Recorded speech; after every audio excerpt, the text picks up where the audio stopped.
सर्वांना झालं तुमचं जेवण? जेवण म्हणजे बनवणं खाणं पिणं झालं का? झालंच असेल है ना. एक आई आहे, मला तिला आई म्हणायला पण लाज वाटते की ती कोणत्या अर्थाने आई म्हणते स्वतःला.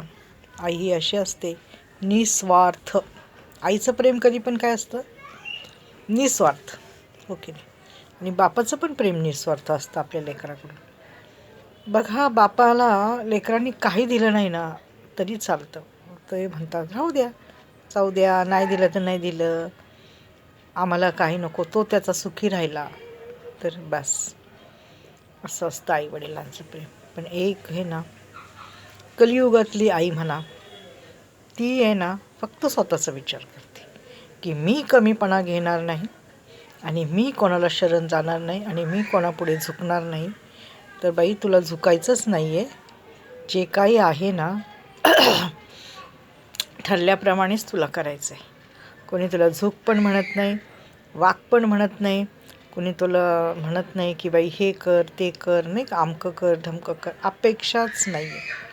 फक्त तू आई आहे ना, तर आई असल्याचा, आई झाल्यानंतर आपल्या सर्व इच्छा मारून आपल्या लेकरासाठी जगावं लागतं, हो की नाही.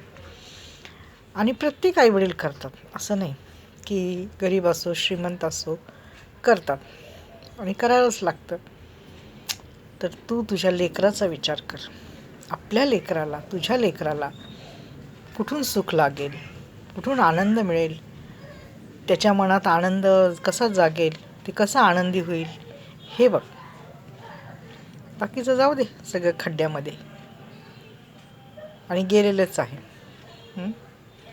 तर तू आई आहे ना, तू आईचं कर्तव्य निभव, हो की नाही. की माझं लेकरू, त्याचे दिवस कसे सुखाशी जातील, तो कसा ती कशी आनंदी राहील, तो कसा आनंदी राहील, हेच बघतो. बाकी तू 17-15 लफडी काही काढूच नकोस. तुझं फक्त एकच काम आहे, आपल्या लेकराचा विचार करणे, आपल्या लेकरासाठी चांगल्यातलं चांगलं देणं, हो की नाही. धन्यवाद.